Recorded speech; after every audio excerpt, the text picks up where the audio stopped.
Good morning, everybody. Welcome to today's presentation on the intersection of trade and supply chain strategy. My name is Joe Adamski. I'm a managing director with Procurability. With me today is Pierre Mitchell, Chief Research Officer of Spend Matters, a Hackett Group division. And Pierre is joining us from Cape Cod, which just went through the blizzard that moved through the Northeast. So if we have any IT hiccups, we will deal with that as we move along. That's the reality sometimes these days of our existence. I also want to thank the Supreme Court for issuing a decision on Friday that made this discussion incredibly timely. So for the last year, tariffs have reshaped global supply chains, and that really has become our new normal. Last week's Supreme Court decision resets that to a degree, but as one of the justices noted, it really just delays the imposition of tariffs. It doesn't stop them. This shift has created a strategic inflection point where companies need to readjust their supply chains in response and hedge against future questions or future activities, right? So Pierre, we've watched trade policy swing back and forth for years. What feels fundamentally different about it now?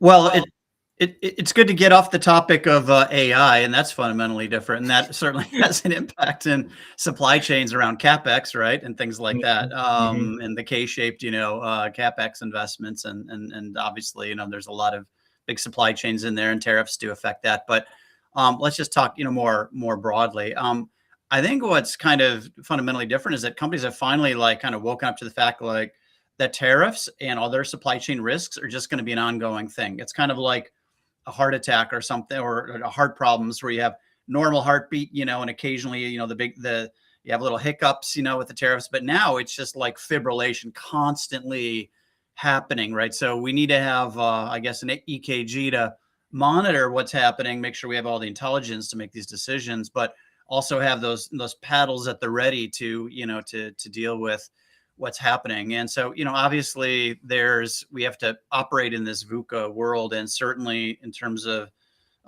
dealing with tariffs and, the whack-a-mole and how we just deal with the tariff du jour and that's not going to change with, Section 301 and all the investigations that'll be happening by company. And I'll let you get into some of that, but certainly there's a lot of activity right now that is happening just based on the latest changes to the reg. So maybe I'll turn it back over to you, Joe, in terms of just like some of the things that you're seeing around as companies are dealing with.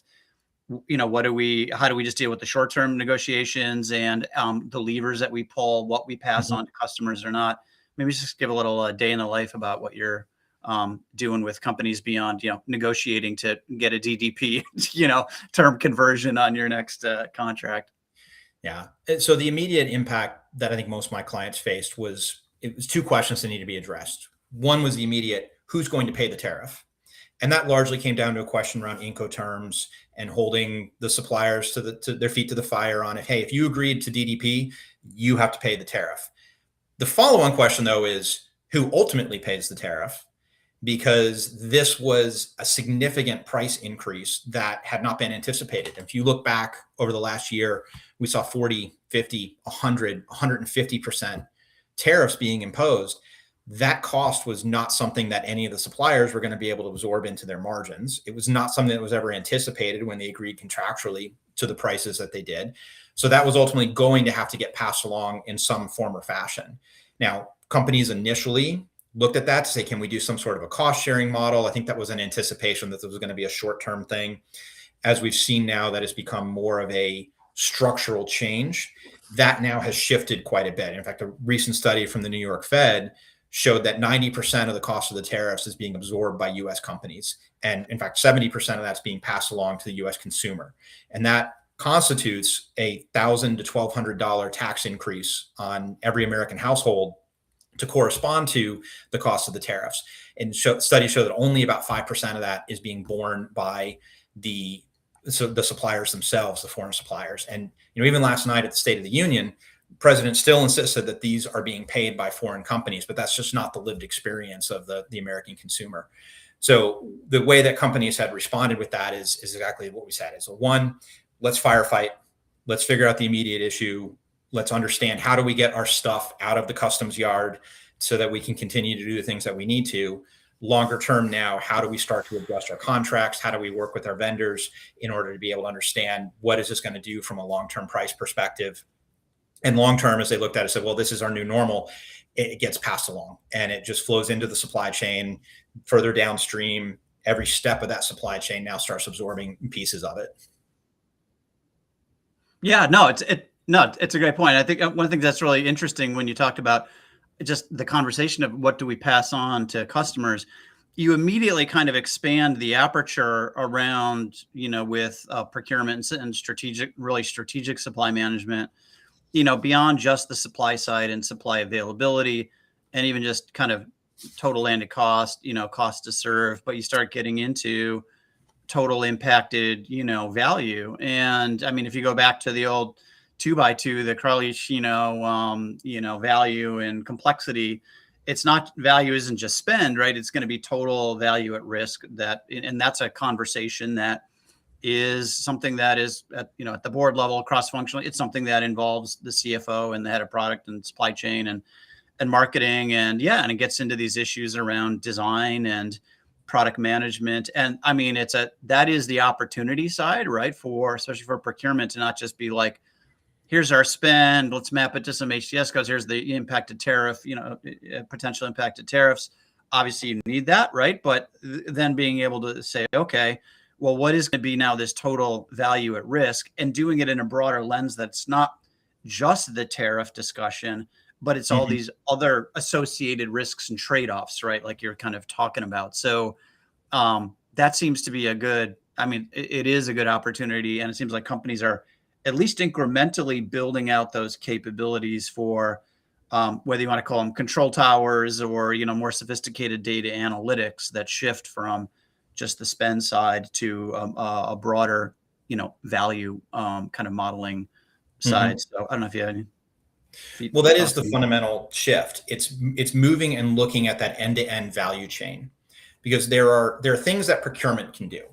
And that's going to be switching suppliers. It's going to be trying to beat up suppliers around price. It's trying to get the right Incoterms put in place. They can do all of those things. But when you start looking at it from a value chain perspective and say, okay, what can we do different fundamentally as a company to be able to address this? Can we redesign our products? Are we using things that are foreign content that we can do this in a different way to where we just don't need that component? There may be a domestic source for it. It's immaterial. It's just looking at it from a standpoint of, do we actually need this when we start looking at our products? You can look at nearshoring. You can look at revamping your supply mix to be able to spread the risk around if it's any one particular supplier. You can look at different geographic sourcing for those, which is largely things procurement's already doing. But it's also one of those of looking at what can we do even further from there? Do we need to look at this as something that we've got to think about from a core competency perspective or a partnership perspective? Do we need to develop the capability to produce some of these things on our own? Or do we need to look at developing suppliers in a different part of the world? Could be near shore, could be onshore, could be just in a different offshore geography. You want to have all of those degrees of freedom available and open, and at least talk through those things to understand what your potential menu of responses are. And you may be limited at the end of the day, but that first discussion needs to be unconstrained.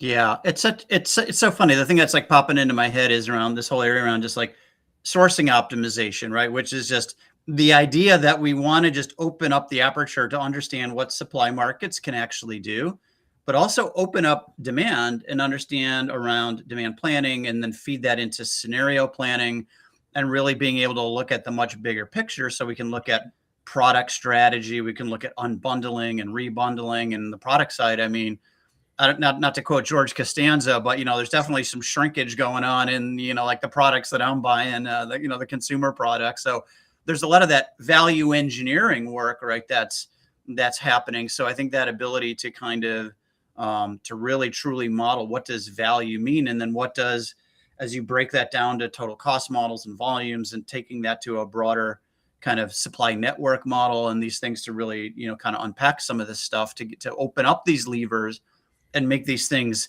visible, right? That is where, supply organizations really have a chance to shine, to elevate the value of supply from just supply assurance, right? And even just total cost to a much broader thing. So I know you do a lot of work with clients around like scenario planning. And I mean, it's one of those things like, how do you sell the value of scenario planning and resilience and these more sophisticated things? But the companies that do it sure are reaping some of the benefits. But I don't know, maybe you can opine a little bit on that.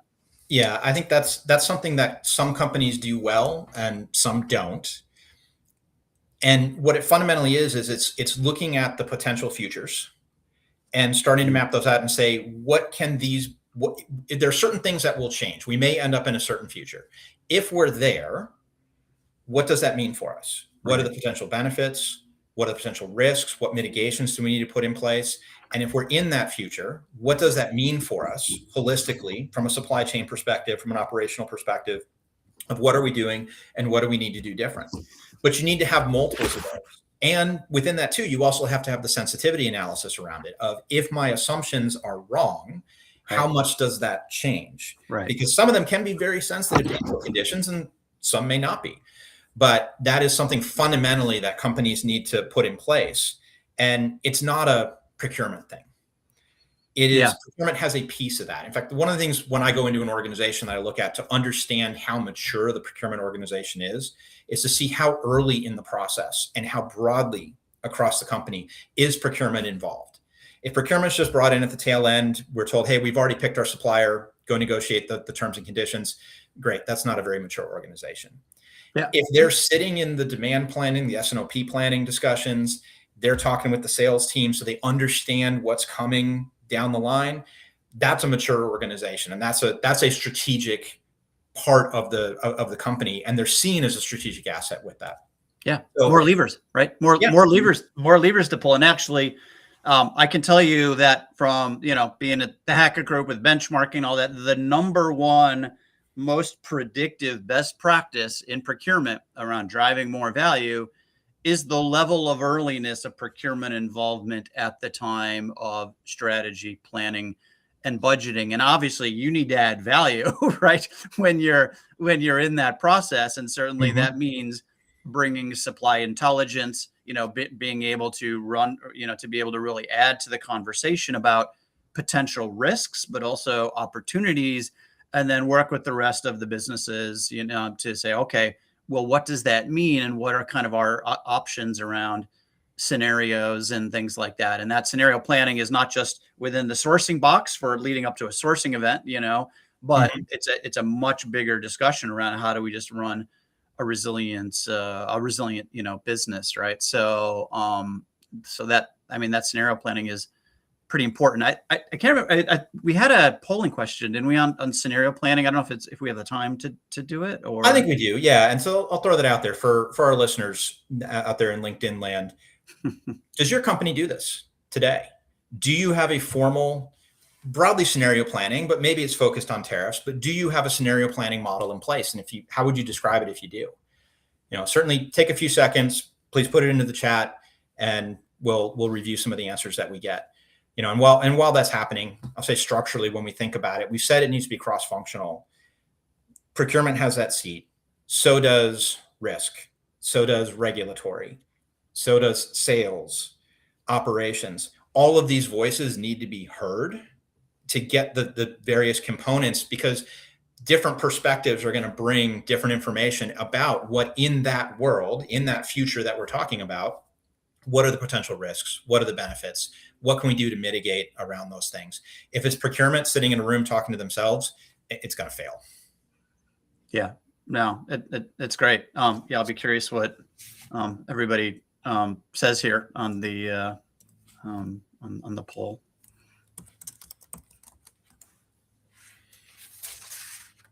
But anyway, so I guess while you're kind of just reviewing this, to comment on that. I mean, I think that the one area that is really interesting for me that I've spent a lot of time in is kind of looking at that area around supply chain risk, and how do we model that, and and it's like anything, right? In terms of, it's only going to be your capability is only going to be as good as kind of the models that you build. And I think, like you had talked, in a previous discussion when I had chatted with you around kind of efficiency, right, versus kind of this resilience. And we designed really great supply chains to be highly efficient with just in time, but they were built under this planning assumption that the world was going to go according to what we thought. And so it was very fragile, right? It was not really built for resiliency. Right. And I think around the domain around supply chain risk modeling is an important one to just master and tie that in with, category strategy, with spend analytics, with, just the other tendrils, right, that you want to hook up, Mhm. to the rest of the business. And it's just valuable because that way it forces you to define value. It forces you to value risk.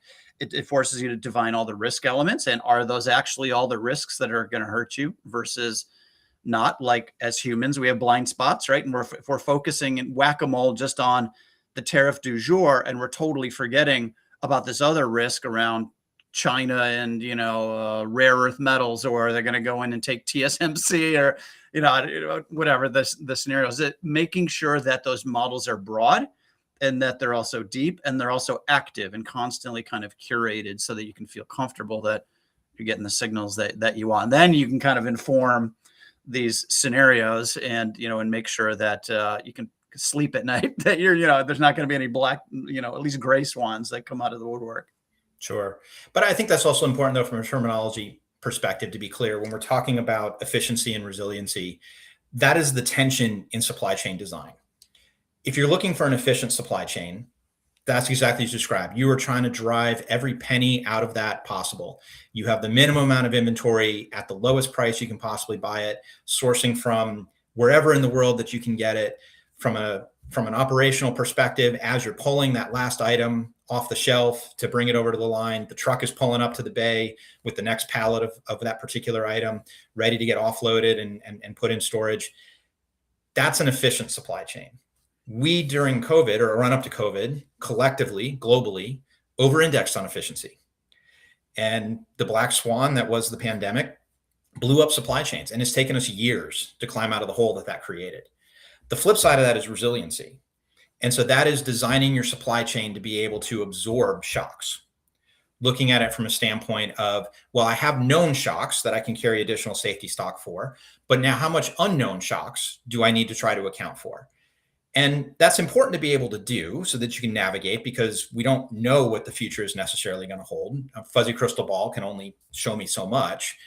But if you're carrying 4 times the inventory that your models tell you that you should, that's not a good answer either, in terms of what it's locking up from a working capital perspective, just from a cost perspective, an operational perspective.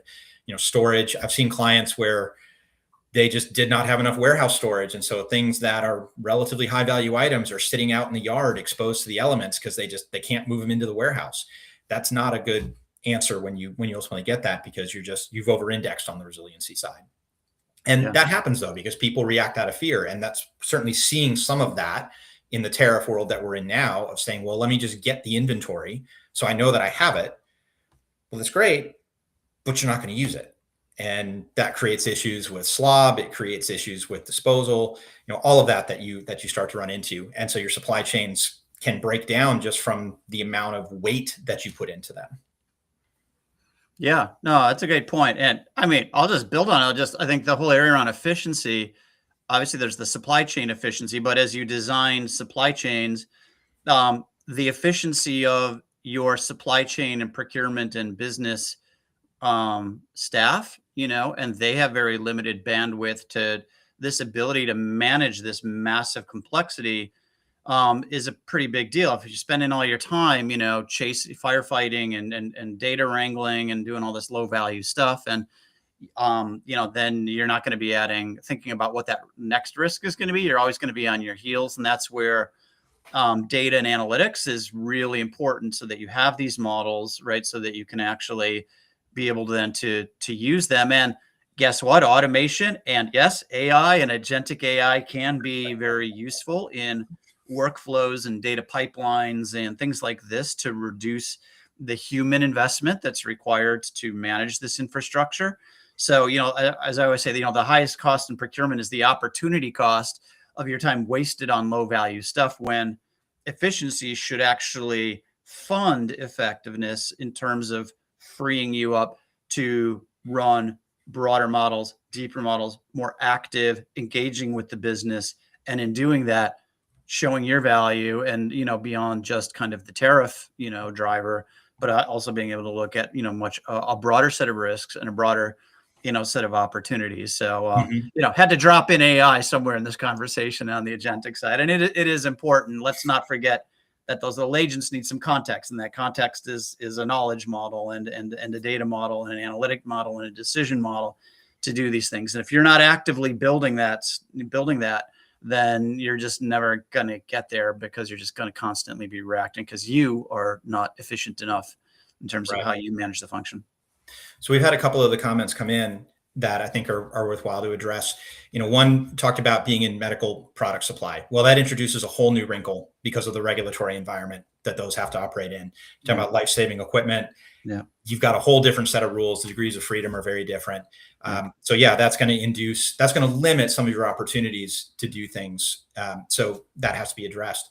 And second, Faraz brought up a good point about how do you restructure some of your supplies, and this is some of your suppliers, and this is something that you can plan for as we look at some of those future scenarios.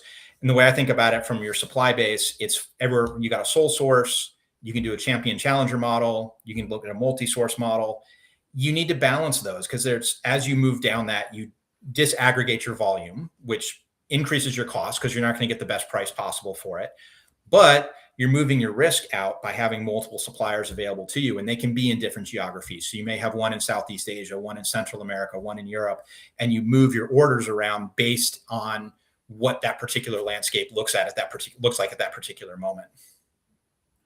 Yeah, no, absolutely. And I think it's a really good point too, around really thinking strategically about supply. And a lot of times what you're trying to do is going to involve multiple categories, right? As you're thinking about, all right, do I go into a certain CapEx project, or do I go into a certain business initiative?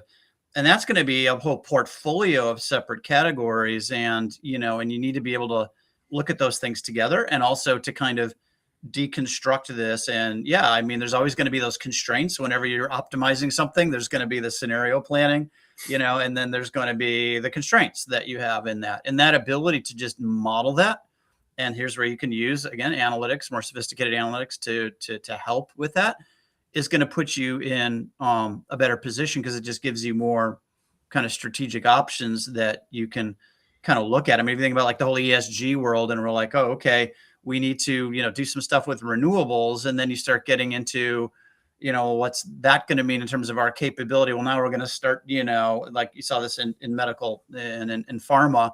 Well, now we're actually looking at, banding together and then working to create joint, energy agreements, and building, leveraging the building of power plants that use renewables, so that we can get some of those credits, but also create more kind of, vertically available energy. And guess what? The supply chain around energy is pretty hungry right now to feed all the AI, demands on it. So, that ability to think more broadly around the network and cross category and doing these things is something where you have to build towards that capability if you're actually going to be able to give the business options around trading off, this kind of, resilience versus efficiency, like you were saying.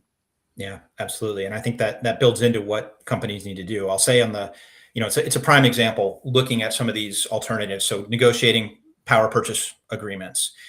I've worked with some of my clients, help them get through that particular problem, looking at it from the standpoint of, can they, it's a simple answer if you put solar panels on top of your building, or do you do a purchase agreement with someone that's an offsite location for some other form of renewable, maybe it's a solar farm, but some bit of renewable energy, and you're able to lock that up for yourself. As we're seeing evolutions in terms of data centers that are coming online, and as power hungry and water hungry, different resource that you have to address, as those are, that's going to shift the dynamics, because there's frankly not enough generation capacity in the US right now to meet the demands of what we're seeing. You have companies like Meta that are planning to build their own power plants and run their own power plants. Totally not a core competency. But in order to be able to lock up that supply of that energy that they will need to be able to run their particular facility, that's their solution for it.